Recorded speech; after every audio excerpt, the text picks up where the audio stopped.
Hello, everybody. Welcome to today's show, guys. We've got an insane one for you today, the October surprise. Everybody's been waiting for it. We've had a lot of things go down, but now that Trump has now worked officially at McDonald's serving fries, this has boosted Trump's polls big time. But on top of that, there's actually another October surprise that people are fearful of. There is huge caravans of migrants that are making their ways to the southern border as we speak. This looks very suspicious. Donald Trump has already said that if he wins, he will shut down the CBP One app that allows migrants to get in the country basically by filling out the forms on this app that you basically don't even have to put any information into. But these huge caravans of migrants might be these October surprise that a lot of people have been talking about. And I promise you, you wouldn't believe this if you didn't see the actual video of them now traveling through South America, making their way towards the United States. On top of that, Harris is not going to be campaigning at all for the rest of the election with Joe Biden. He will stay out of the ring altogether. There is too much bad blood between them now, and Biden has been heard behind closed doors saying that he should be the one running for re-election, and he does not believe that Kamala Harris can beat Donald Trump. The betting markets now have Donald Trump over 62% to win the presidential election. This is big. Remember, always follow the money. Just want to say thank you to everybody that's watching. If you're not subscribed, please hit that subscribe button, and if you don't mind, click the thumbs up like button. We're so thankful and grateful for all of our members of the channel. We already got Woodbury Hill Studio with the super chat saying, let's get the dono train going for tomorrow's donation to the hurricane survivors. Yes, tomorrow we'll be making this huge donation to the hurricane victims of Milton and Helene. And just want to say thank you to everybody that is going to be participating in this. I'm so excited for it. Remember, the link is in the description to join the family, the True Life News family. And just so thankful for all of the super chat donations. But we've got a ton of news to get into this morning, guys. So much breaking news. Let's get right into it. Appreciate you all. Media's lack of curiosity about this issue when they're so curious and nitpicking everything else that the Republican candidates do. There was a sea change last week that we noticed. It was towards the end of the week in two of the battleground states, in Pennsylvania and Wisconsin. The two senators there, the Democrats, who are the incumbents, they are in tough races. Bob Casey, Tammy Baldwin. All of a sudden, they had somebody new in their ads. Guys. Watch here. Casey bucked Biden to protect fracking, and he sided with Trump to end NAFTA and put tariffs on China to stop them from cheating. Tammy Baldwin got President Trump to sign her Made in America bill. So now they're trying to be closer to Trump, but here's some stats. This is from the last... Guys, this is Democrats, Tammy Baldwin, Casey. These Democrats are literally putting Trump in their ads because they do not want to be close to Biden or Harris. Congressional cycle. Casey voted with Biden 98.5% of the time and Baldwin 95.5% of the time. So are they seeing some writing on the wall that they need to figure out a way to get away from Biden-Harris? Yeah, Dana, let me say two things about this. First of all, what Bob Casey is saying is just not true. I've served with Bob Casey. He has been a down-the-line partisan Democrat during his entire time. He didn't actually defend Pennsylvania manufacturers, which is why I think Dave McCormick is ultimately going to win that race. But the politics of this are fascinating because you notice Dave McCormick and Eric Hovde, they're not running ads about how much they agree with Kamala Harris. It's the Democratic candidates who are running ads about how much they agree with Donald Trump. I think it suggests that what we've seen in our polling for weeks, what I think Kamala Harris has seen in her polling for weeks, is that Kamala Harris's policies just aren't popular. So people are trying to run away from it as much as they possibly can. This is a person, Kamala Harris, who casts... If y'all look at this right now, guys, this is huge. If we can win, the Republicans win the Senate, the House, and the presidency, you're talking about the dream team making some insane things happen with Trump's agenda. the deciding vote on trillions of dollars in new spending, who signed on to the open border policies of the last 3.5 years. Now she's trying to run as a change agent. Kamala Harris is more of the same. She governed that way. We will get even more of the bad policies of the last 3.5 years if we promote her to president. It's why I think the American people are going to make Donald Trump the president of the United States in just 2 short weeks. I was following a couple of interviews over the weekend and also throughout the past week. He keeps coming back. He's asked about these enemies. Democrats said they were committed to pass. And I've read all of it. I've listened to all of it. It's hard for me to know what he really means about it. But that's not my question. My question is, why is it necessary? Well, Bill, first of all, Donald Trump is unfiltered. I think this is one of the reasons why the campaign has gone well, is because he's not doing a basement campaign strategy. He's not just running on slogans. When people ask him questions, he speaks from the heart. And sometimes that means he's going to talk about issues that the mainstream media isn't focused on. But I think Americans are asking themselves, when we had these terrible riots in the summer of 2020, 20 people died, $13 billion in property damage, why wasn't law enforcement empowered to put down these riots, to reimpose law and order on American cities? That's, to me, what President Trump is talking about here, is that when you have local officials, when you have local rioters burning down American cities, when you have folks like Tim Walz encouraging rioters to go after local police stations, you need to have a federal response that reimposes law and order in this country. That's how I understand his comments is, look, we've obviously got some very important enemies to focus on overseas, but if people are burning down our cities, then of course we have to have a police response to that very basic violation of our right of public security. He mentioned Adam Schiff and Nancy Pelosi by name in this case over the weekend. Yeah, Bill, well, look, I mean, you have Adam Schiff and Nancy Pelosi, who have been really part of weaponizing the Department of Justice against our country. I think what Donald Trump is saying is, look, we are the strongest country in the world. We've got the best people in the world, but we do have some broken leadership. We have people like Nancy Pelosi, who's getting rich off of insider stock trades, even as her own country has gotten poorer, who's obsessed, Nancy Pelosi is obsessed with Donald Trump, not with reimposing policies that are going to deliver peace and prosperity for the American people. And of course, like I said, we do have people on the left, not most people to be clear, but some people on the left who are encouraging violent responses to what we believe is going to be a Donald Trump victory in a couple of weeks. That's not okay. And I think it's totally reasonable for the president to point out that, yes, we've got the strongest country in the world, but we do have some broken leaders in Washington. It's why we're running this race. I wanted to ask you one. And this is huge, guys. I'm telling you this. The 2 biggest issues you're about to see really come to light is what? The immigration problem and the spending problem. When we look at our spending issues, our immigration issues, we can't control our spending, and there's too many illegals that have come in to the United States that have shown what? They're being given taxpayer-funded benefits, yet we have taxpayers that are literally suffering. That's why right now 61.6% of the poly market betting odds is saying Trump to win. He's still winning big time in all the swing states. They're betting 70-30 in Arizona, and especially with Pennsylvania, 59-41. There's too many people that are sick and tired of the crime that they're seeing, and they want to see a change. And this is what I'm about to show you next. The more and more stuff that's coming out, the more data that's coming out just shows there's been lies that have been spread across the past couple of years. The FBI, when they released the new data, the new data on the crime, it's been going up. It hasn't been going down. And this is where people want change. Check it out. Promise I'll keep this one short. We had a big weekend. Flew up to New York Thursday night. I had to get out of there soon. Oh, I'm sorry, y'all. I'm sorry. I got the wrong video. One second. Let me pull this up. I apologize for that. But while that's being pulled up, let me show you this real quick too as well.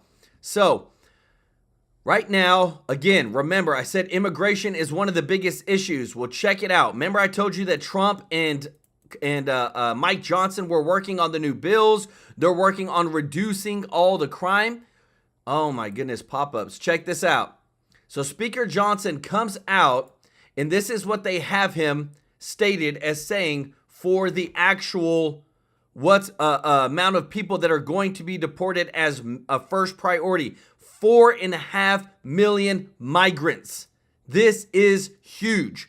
And this is something that they're saying, hey, day one priority, as they want to remove as many as 4.5 million migrants who have entered the U.S. illegally, and will be the first priority to get out, to make sure that we don't, because remember, while they're here, they've already been signed up for taxpayer benefits. They're already signed up to get a lot of the housing assistance, Medicare, food stamps, things like this. Check this out.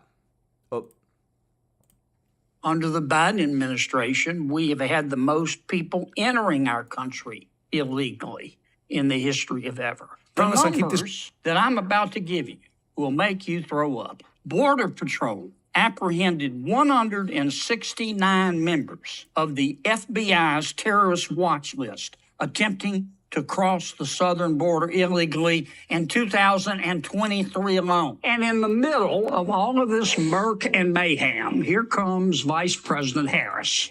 I do not think she's been a good vice president. She has been dead wrong about how to fix the border. Have you vetted all of the people who have come into our country illegally? Senator, you and I have spoken about this before. As you know, we screen and vet individuals. Have you vetted all of them? Senator, as you know, we screen and vet individuals whom we encounter. You haven't vetted all of them, have you? Many members of the Democratic Party believe that vetting people at the southern border is racist.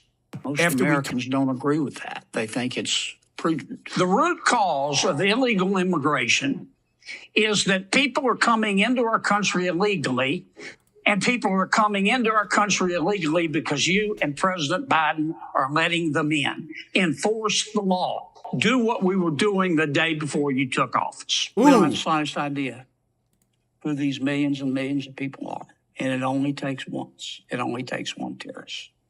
I mean, this is where we're at right now. And that's why this is, I just showed you, Mike Johnson wants to remove 4.5 million, him in as first priority, 4.5 million migrants when Trump gets into office. I mean, this is big because remember, they've been saying, how are you going to do it? How many are you going to do it? Well, this is the reason why. After we told you they released these crime numbers to paint Biden like some crime fighter. Crime is down. Everybody say crime is down. Paula went to a Walgreens in New York City. She had to pick up, we left some of the medication at home. Paula had to pick it up. She's like, Dan, I never seen this. I walked, everything's locked up. She's like, crime is down? Like, crime is down so much you got to keep everything in locked cases in liberal cities? Are you serious? Hat tip the great Tom Elliott over at Grabian. Here's a supercut about 1:20 of the media telling you crime is down when we warned you that numbers were not accurate. They didn't include some big cities, and it only includes reported crime. When people have stuff stolen and don't report it, you have to take a survey. That's not what this is. Check this out. According to a newly revised FBI stats, violent crime in America has actually gone up, not down, as Democrats claim. Trying to make people think that crime is up when crime is down under Joe Biden. Now, I don't know how often that gets reported on this network. So if you're watching this at home, do yourself a favor and look up the data. Crime is down across the country. Crime is down, Jim. Yeah. This claim is not only not true, it's the opposite of reality. Crime has been falling for 1.5 years plus. The FBI says overall violent crime is actually coming down in this country. You're lying, Congressman. You're lying. We already know that there is... The FBI just released data this week that crime is going down. Oh my God! Why do you, Abby? Why do you let this man lie on your national television like this? This is not right. You may not. You're a liar, Congressman. No, I'm not. Lying. We have the data. The FBI literally put out data today showing that crime is down. We have to deal in facts here. Thank you. Okay, it's clear as day.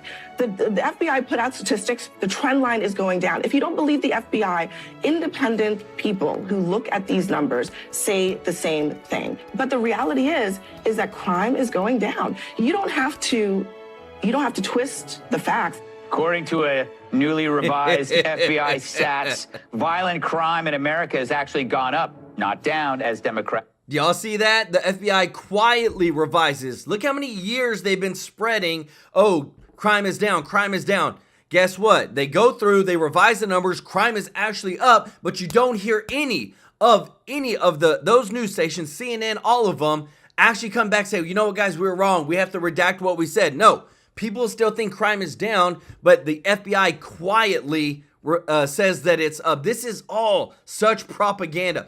Prophetic Now, thank you so much for the super chat. Said, how do we stop Dominion voting machines switching votes and illegals voting in swing states? They're fighting it. They've got the lawsuits. They're suing them now. And Jennifer Walbert, thank you so much for the super chat. Said, God bless those that are still struggling in the South.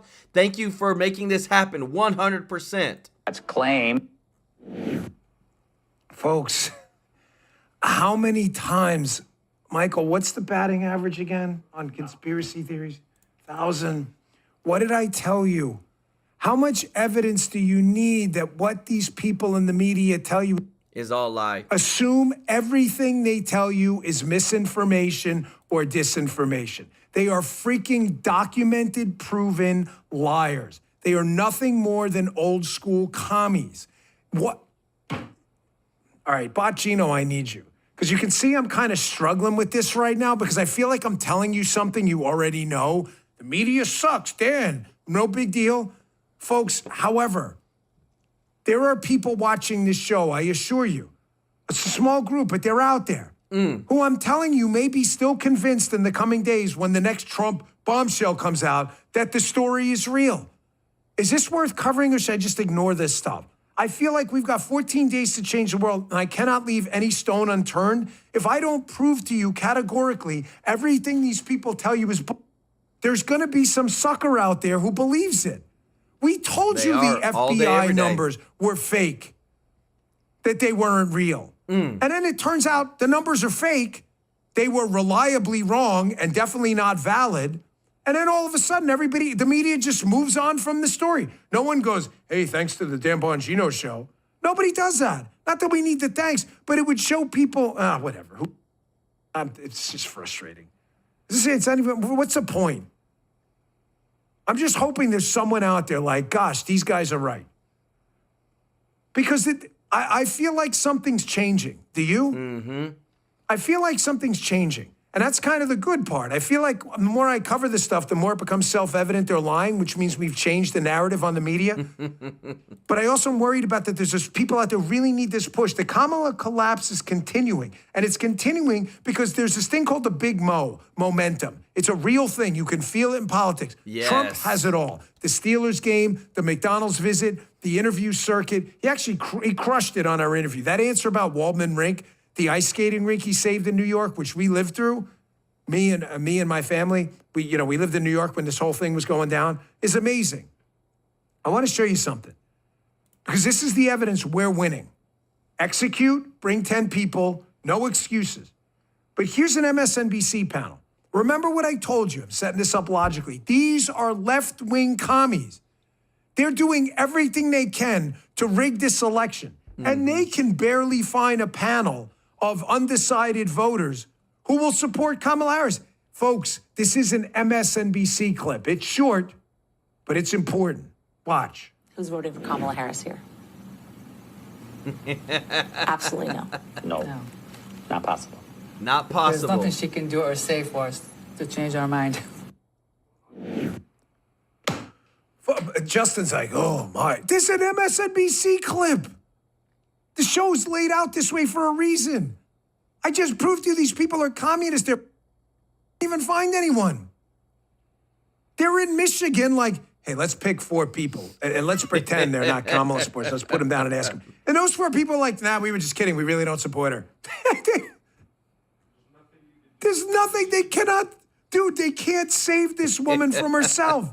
That's true. There is going to be scamming. There is going to be cheating. There is another collusion story ready to come out any minute that they're just going to make up. What is it? I don't know. They're going to make it up. But they cannot save this woman from herself. Here's another liberal clip from CNN. Now, this guy, Harry Anton, we've been using him a lot. He is a pollster over there at CNN.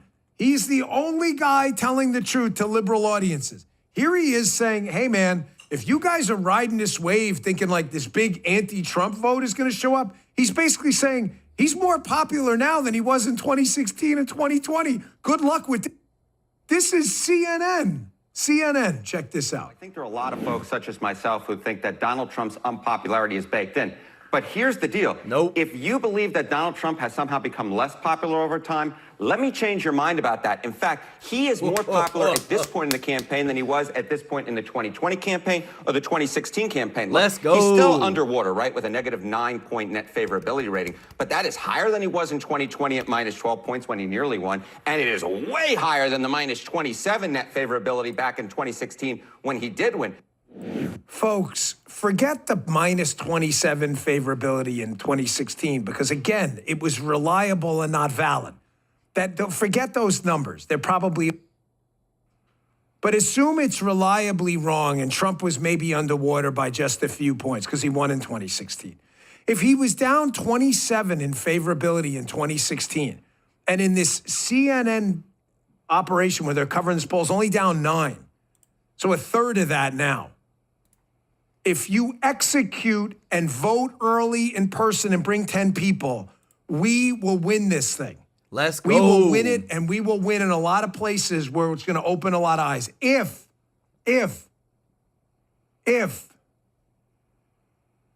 I'm anxious, man, not nervous, I'm telling you this, right now, there's many polls coming out, everybody, where Trump is winning big time against Harris, especially in Pennsylvania. So check this out. Right now, this is from Quantus Insights. So a lot of the polls are just showing that, yes, Trump has a lead when it comes to Harris in the markets, in the polls. And a lot of people, what I'm about to show you next is probably one of the most saddest things that you'll ever see, but it's a result of the policies that we have seen come from the Biden-Harris administration. Remember, Harris said that she couldn't think of one thing that she'd change. And remember this, Chuck Schumer's still the leader of the Senate right now. This is why it's important for us to win the Senate. Chuck Schumer, I remember, this is one of his posts where he said, why should American citizens be responsible to pay $5 billion to fund a wall? I'm telling you what, $5 billion is freaking cheap compared to how much billions of dollars we've spent sending overseas and giving to illegals and importing them into the United States. Somebody put a better question, why should American citizens be responsible to pay $155 billion annually to make sure illegal immigrants are taken care of better than American citizens? And that is a fact. We've spent over $150 billion on illegal migrant, non-citizen benefits, housing assistance, cell phones, Medicare, SNAP, all these things. And this is how twisted some of these politicians are and how they gaslight. And then this is one of the most saddest things that's actually going on right now. It came out today and this is coming through from the border wall. A horrifying report revealing sex trafficking of minors is quickly becoming the fastest growing criminal enterprise in the United States. And with open border policies fueling the crisis, government agencies cannot keep up. Brooke Taylor is live in Dallas with more. Good morning, Brooke. Dana, good morning. A local nonprofit here in Dallas is working with law enforcement to take down these sex trafficking rings. We spoke to the president of this foundation, who tells me that the reality of the situation is that ordering sex trafficking victims is just as simple as ordering pizza. The president of the Shepherd's Watch Foundation says that you could order a sex trafficking victim as fast as 15 minutes. There's ads on social media and even gaming platforms that look exactly like this. You could select what age, height, and other really disturbing factors. She says the underage victims will usually have emojis covering their faces, and many are branded with tattoos. There's been a huge paradigm shift, especially in the sex ads. We're seeing up to 90% are mainly migrants, where we used to work domestic cases. This is so And just sad. last week, Texas DPS found a massive group of 57 unaccompanied children. Once they're processed, many are falling through the cracks and then get literally lost, becoming vulnerable to traffickers. According to a recent audit from the Office of Inspector General, over the past 4 fiscal years, 32,000 unaccompanied children failed to appear for their immigration hearings. As of May of this year, ICE also didn't serve notices to appear on more than 200 291,000 unaccompanied minors. The Homeland Security Investigations Dallas office tells Fox that sex trafficking is a bigger issue than many realize and impacts many different cities across our country. Wow. It can happen in schools. It can happen in neighborhoods. It's not just any one specific area that you can pinpoint it to, unfortunately. It's an epidemic, unfortunately, in society. And again, authorities tell us that this is not just a Texas issue. These traffickers will move the victims throughout the country, targeting different cities, big cities, small and rural areas. Dana. Brooke, it's an important issue. Thank you for covering. And this is the crap that doesn't get on a lot of the mainstream media, especially like CNN or MSNBC. They don't talk about the over 300,000 children that are missing, literally missing. We have no idea where they're at, no idea what's going on. And then they show this type of stuff, and it just bothers me so much because this shouldn't be happening. But the problem was created because the Biden-Harris administration have allowed so many people to come through unvetted and broke our border wall, broke the border policies.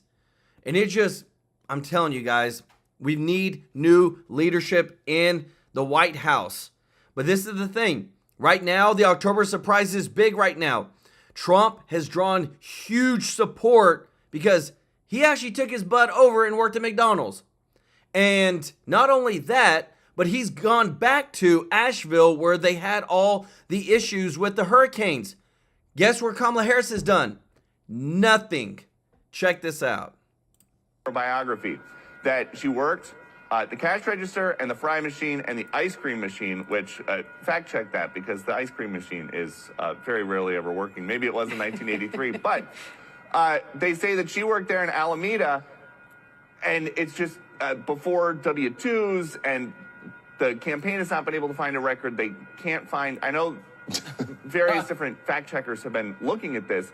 There just is no proof, and to our knowledge, there is no photo of her in the McDonald's apron, which now there is a photo of Donald Trump in the McDonald's apron.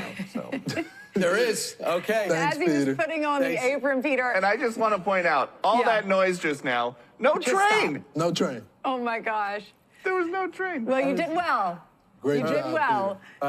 Yeah, thank you so much, Peter. After he put on the apron, they said, what do you like? What's your favorite food at McDonald's? I like it all. Yeah, he does. He really does. Yeah. And if you look at any of the photos on Trump Force One, they're always serving McDonald's. And this is just a dumb decision by Kamala Harris. First of all, the New York Times did an entire investigation. The New York Times, investigative unit, they went to the store, and McDonald's is known for keeping really good records. So they talked with people that were there in that period of time. No one knows. They talked with friends. Apparently, she didn't mention this back in 2019 when she was running for president, but apparently when she got the nomination, she started talking about this, and no one has been able to verify this. But if this was a true story, she should have did it before him. Yep. Now you got the rich guy serving at McDonald's, and it just makes her look bad. Well, it's her biography. No one really cares how many hours you worked at McDonald's, but don't go tell everyone you can relate to them because you worked at McDonald's when you didn't. Hey, let me just say this. Did you ever think that you'd see Donald Trump out there serving fries at McDonald's with the apron on? I mean, I love it. It's like, look, like Tim Wolf. Can he shoot a gun? Just make up stuff. He's a knucklehead sometimes. Right. Is she going to say, well, I'm a knucklehead sometimes? Or can she borrow that from Tim Wolf? Can a woman say you're a knucklehead, or is that like a male thing? It doesn't sound like something. I don't think she'll ever say that. I don't think she'll ever talk about this or admit if she did not work at the McDonald's. But then sooner or later, Ainsley, it was time to work.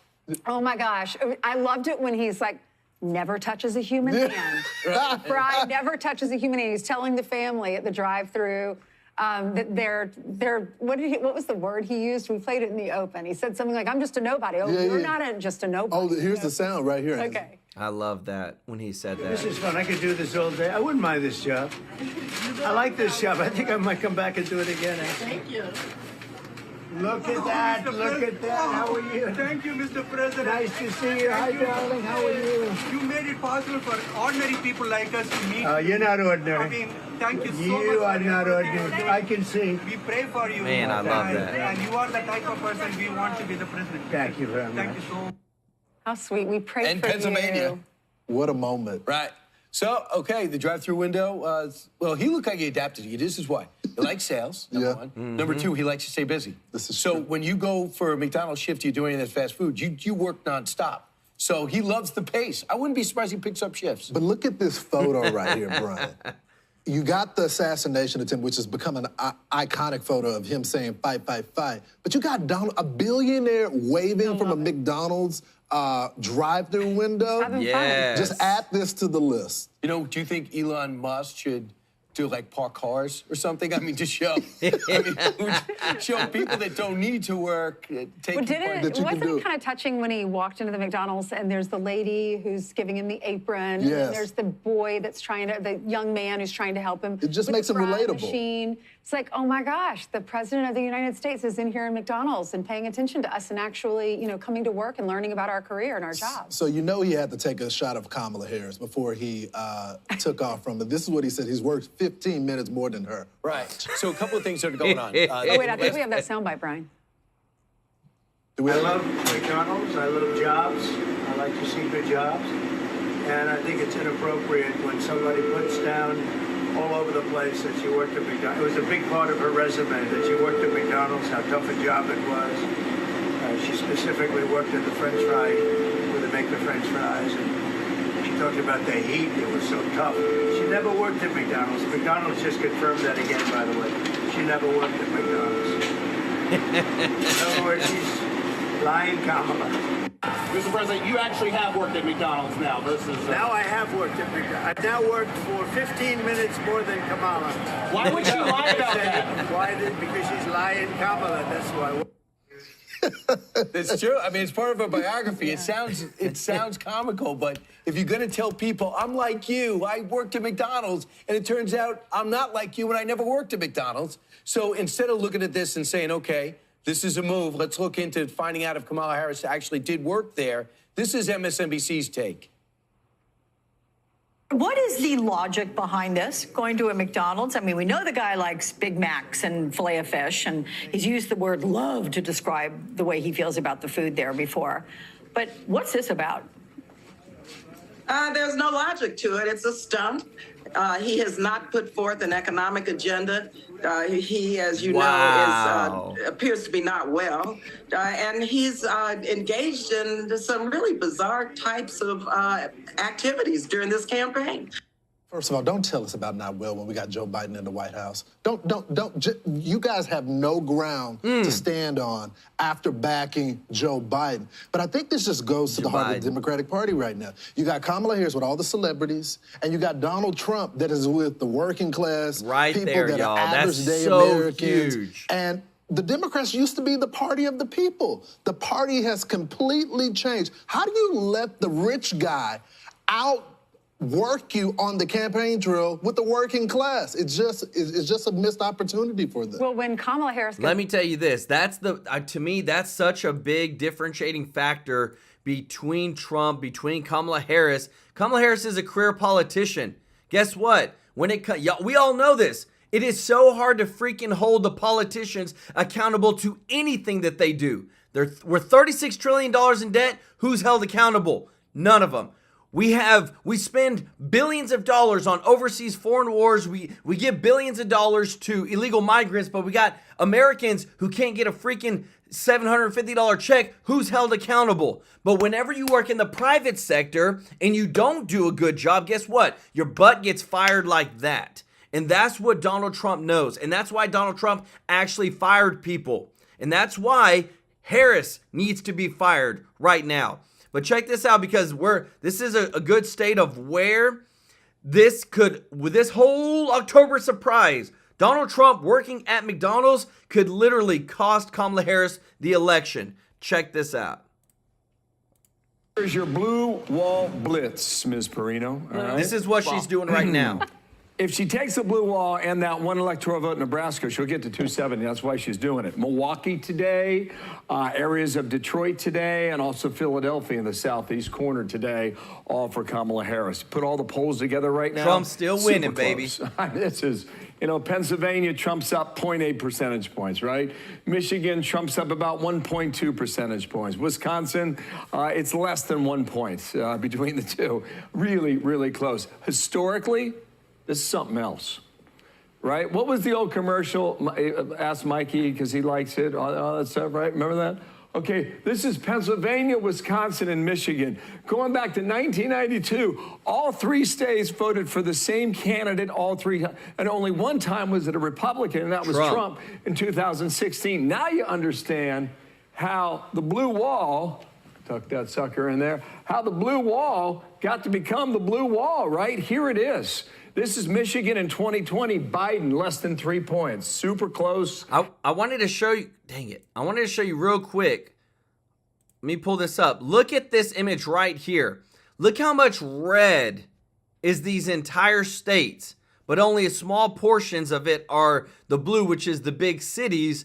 But it's just crazy. When you look at the entire United States, most of it is actually red. It is literally cities that determine whether a state goes blue or red.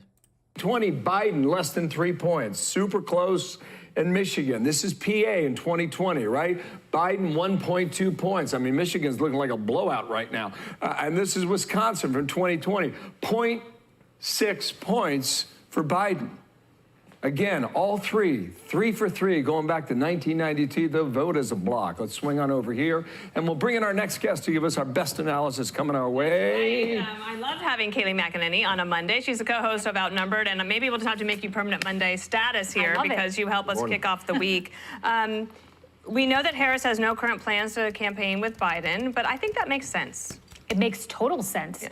CNN said that one of her most popular moments in the debate, according to internal polling, was when she said, clearly, I am not Joe Biden. We've all seen the data. We all saw NBC last week where 25% say Biden's policies have helped them. 44% said that about Trump. The data is clear. You must separate yourself. But she's apparently very loyal. That's what they've been backgrounding to reporters. The thing is, your loyalty might cause you a cross-country trip back to California, a move back in January if you keep that loyalty. Right. Speaking of California, here's the governor, Gavin Newsom, about how you can't do it. She tried to tell Peter Alexander this on Friday when she was in Michigan, because she had that comment about, you know, even Mike Pence was loyal to Donald Trump. It's hard to get a separation between the two. Here's Newsom making a point in a different way now. She sees the world with her own set of eyes, her own unique experience, her own journey. By definition, she's a change candidate. She's a generational candidate in that respect. She's also the vice president of the United States, and I think it's an almost impossible position to be in. If she separates too much, it becomes then the new narrative where we zig and zag to that narrative and not to what she wants to focus on. I think a lot of what he says is right. Yes. Do you think she's going to zig and zag successfully this? He has a point. And look, I thought her answer to Peter Alexander was her best answer yet on the topic. It is right. She said it's not helpful to the relationship between a president and a vice president to have this separation. And then she went on to say, I'd prioritize housing and Medicare in a different way. That's a really good answer. But why didn't you do that the first time and the second time? Why has it taken this long to get to that answer, which I think is the honest one? And I also think that in a way, if I may say, the burden is not necessarily hers, right? So Biden, when he said, this is my decision, even if it wasn't, and I'm gonna do this, and he should have given her permission to say, you can distance from me. My feelings are not going to be hurt. I know you're a loyal person, but that didn't happen. But speaking of the switcheroo, apparently Nancy Pelosi is not happy. There's a new book by Jonathan Alter called American Reckoning. And she says she's not happy that the only bloody fingerprints on the knife were hers when it came to getting Biden out. And that Bill Clinton, Barack Obama, and other Democratic leadership were in on it, but they didn't take any of the hits. That's 100% correct. So when you go back and look at how this saga played out, there was a July 5th comment by Nancy Pelosi saying it's a legitimate question to ask whether Biden had an episode or a condition. Then you go to July 10th, and she's out on Morning Joe, and she has that famous comment where she says, we're all waiting on Biden to make his decision after he had already made his decision to stay in the race. Jake Sherman says that was like a bomb that went off and gave permission for Democrats to distance themselves from Biden. Then Schiff comes out, and all of this happens, and it isn't until July 18th that we get one signal that Obama's not on board via a story in the Washington Post that that popped during the RNC. It was Nancy Pelosi leading the way, and she has a point. Where was Obama and Schumer? They were very late to the game. She's not afraid. No, she's not, and she's a queen maker. I always thought that Obama waited a week because he didn't want to have his fingerprints on the gun. Yeah. I thought that was his strategy. Well, also, they right. might have wanted, I think also they thought that perhaps having a mini primary was better than the situation they have now. I think at the time, many of them did feel that way. I think this is still the best political story that's yet to be written. Oh, yeah. In the United States. Absolutely. And interestingly, that book says if they would not have floated the idea of a mini primary, a lot of Dems wouldn't have gotten on board if they would have known it was Kamala. So a lot of interesting drama. Yeah, we'll see. I'm telling you, if they could go back, a lot of things would be different. But this is why, what you're about to hear next, I love this because this is about as factual, and I feel like this is the reason why Trump is going to win the election. Let me know your thoughts.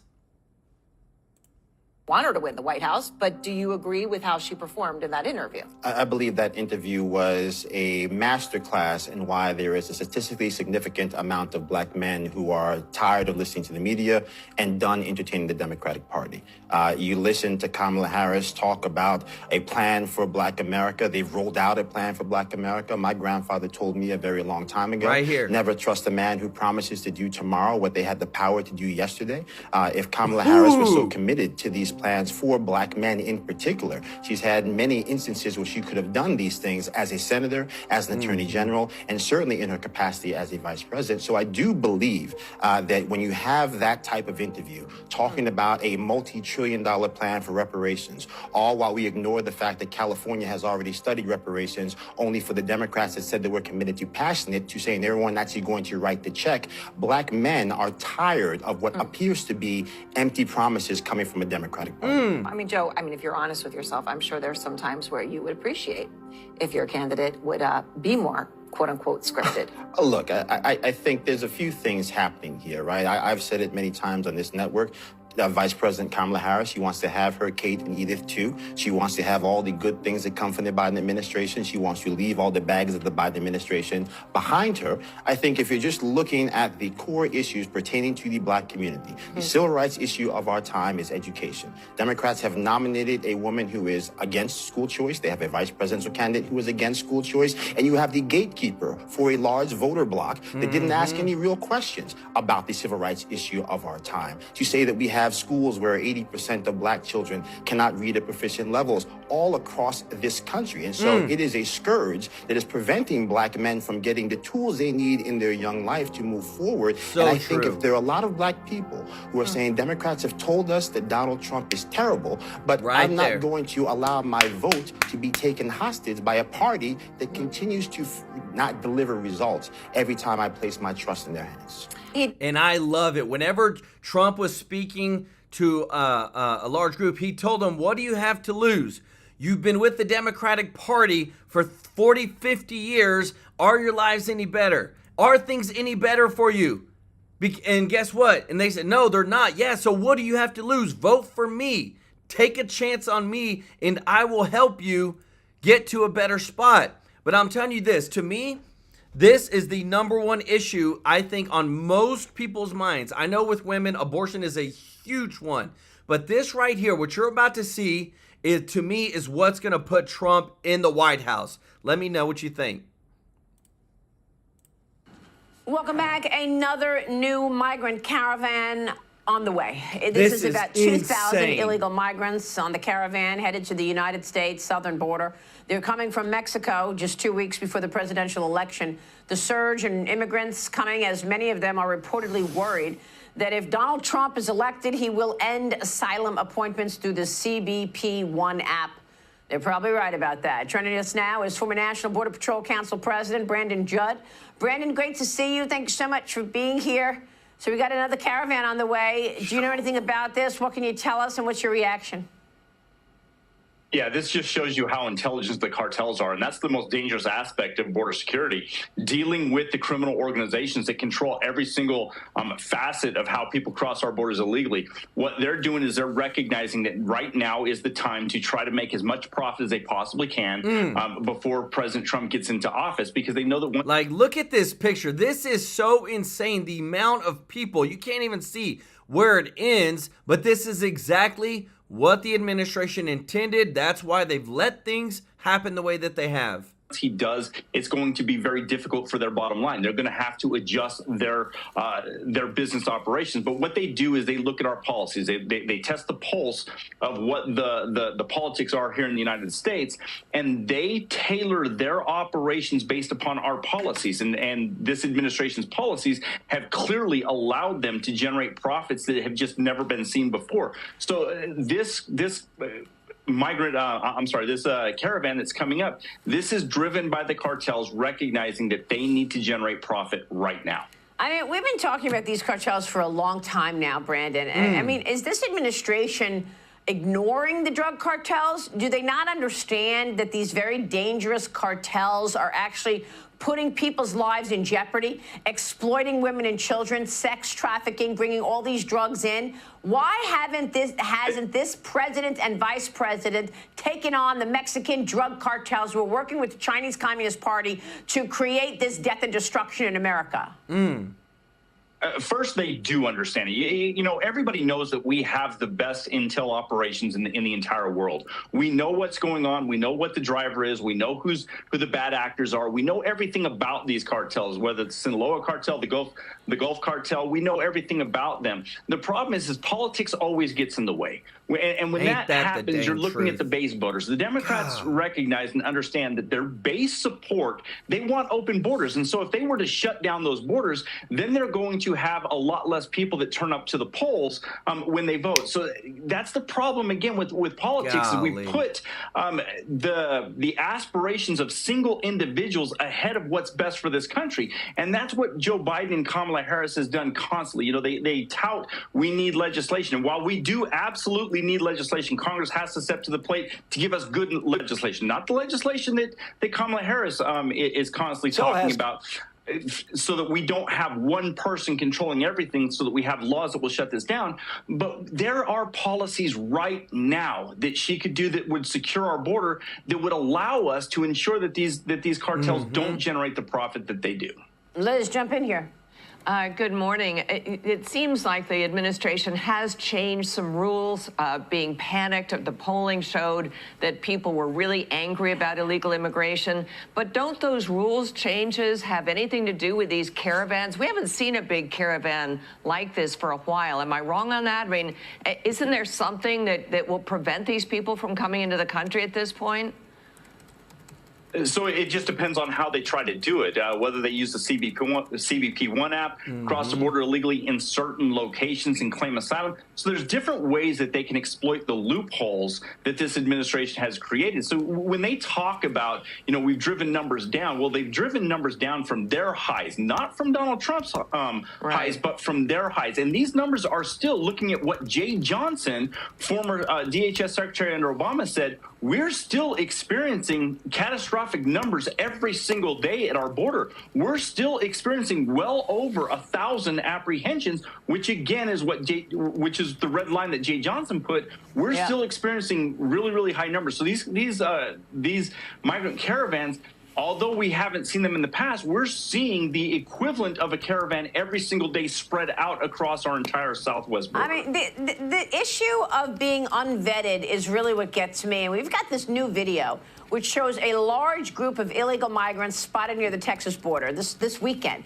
This includes 32 unaccompanied minors and 7 special interest migrants from Iran and Africa. Look at this. Special interest migrants come from countries that pose a potential national security risk to the United States.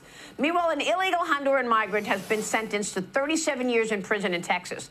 He was convicted of leading an organized criminal operation that was responsible for a series of high-profile home burglaries. He's already been deported from the United States twice. Golly. In Florida, a trio of illegal migrants arrested last week for sexual crimes against a child under 12 years old. I mean, the list keeps on going. Are you freaking Investigators kidding say me? they entered the country illegally in 2021. They turned themselves into Border Patrol. They were told to call for a court date.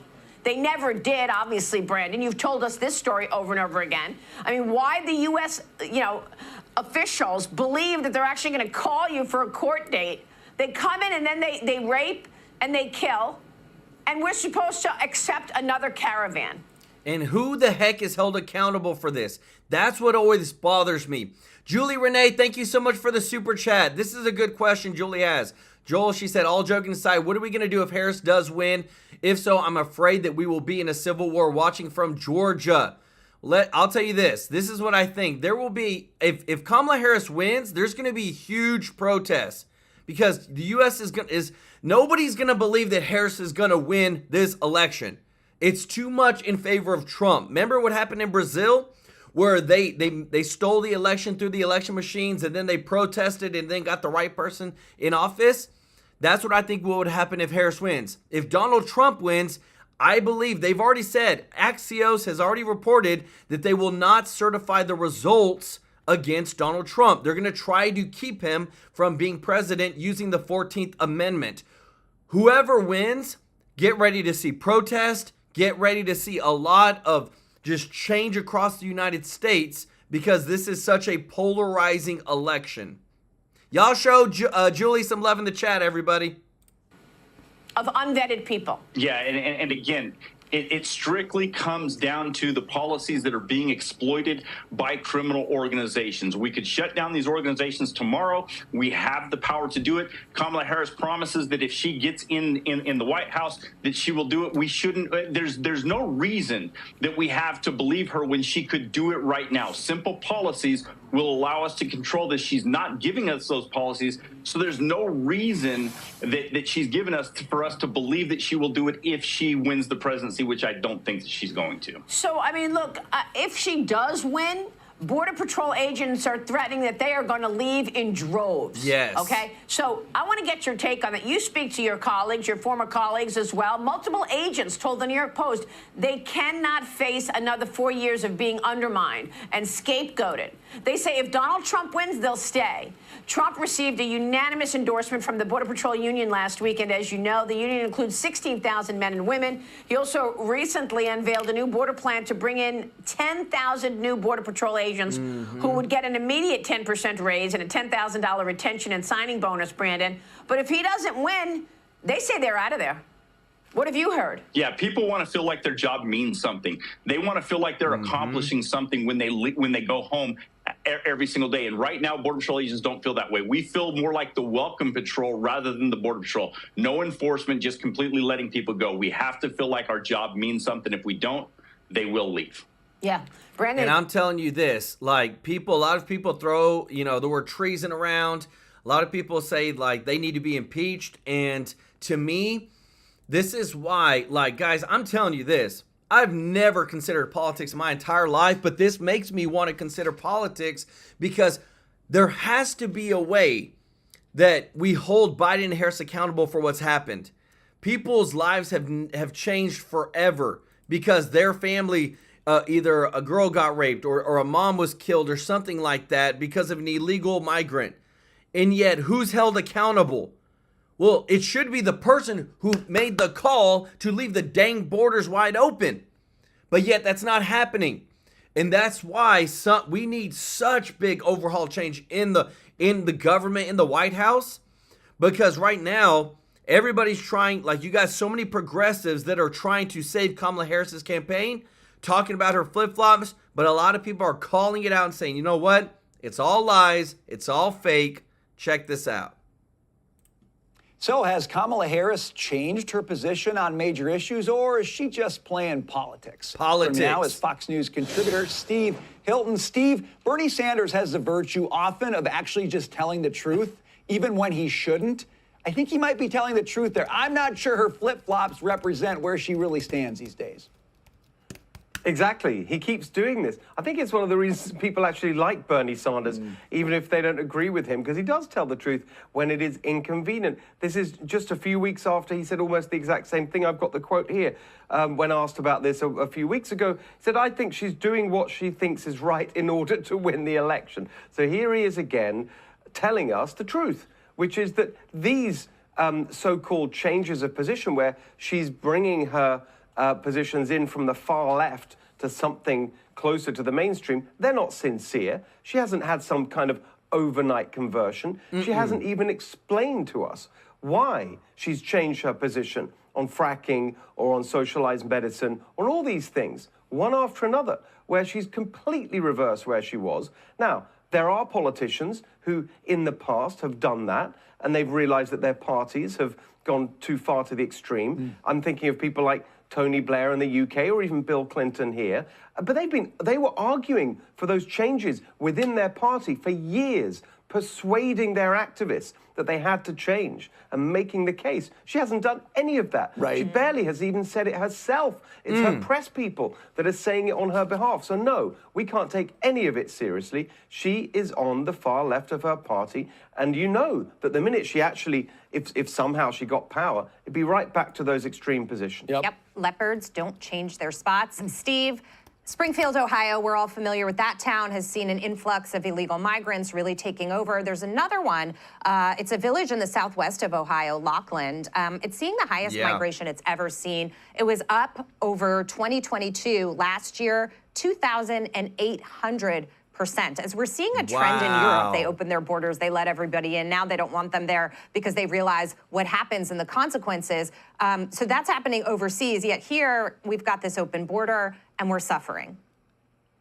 Exactly, because the word has gone out, the message has gone out around the world that the U.S. border is open. Our southern border is open. Show up and you'll get in, and you're not going to be dealt with, and you'll be given some date to reappear, and no one's going to enforce it. It's completely wide open. Everyone knows that. The message spreads on social media and elsewhere. So that's why you have so many people from so many different countries, and they find a way to get into communities in the U.S. That number is really important. Let's focus on that. 2,800% increase. Has there been a 2,800% increase in the number of teachers, in the number of doctors, nurses, other essential services for these communities and others that are affected in this way? No. That's why people who want to be open, we're an open country in America. I'm an immigrant. We love immigrants who come here and do it the right way and become Americans and sign up to our values. But this kind of chaos is not American. It's the opposite of what we should be doing. Trump has repeatedly said, too, he loves immigration as long as it's legal. But there's a difference between legal and illegal immigration. Steve, desperate for your thoughts on California, some of the local politics there. I'm living and breathing this in my 209, a few hours north of where you are down south. And it is tight races where you have progressive, but in many cases, even just blue dog Democrats that are now facing significant pressure from GOP candidates. How important are some of these local races? You have big national money coming in. That could be the deciding factor of changing the House red. How are you thinking about it? Absolutely. It's incredibly, I mean, one of the things I'm doing is traveling across the state trying to support some of these candidates because the future of the House majority will probably be decided in California. You've got a number of races that are very tight.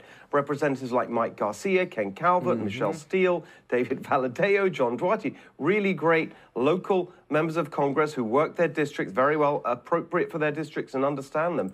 And they're doing really well. And it is part of the story, which I think is going to be a story increasingly over the next few years, that there is a revolution brewing in California. People are sick of this far-left extremism. It's landed us with the highest taxes in the country, but also the highest poverty rate, the highest housing costs, the lowest home ownership, the highest energy bills, water bills, you name it.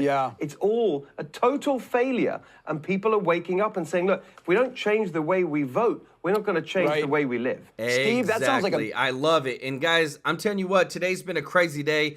There's one more surprise we got for you. I just want to show you.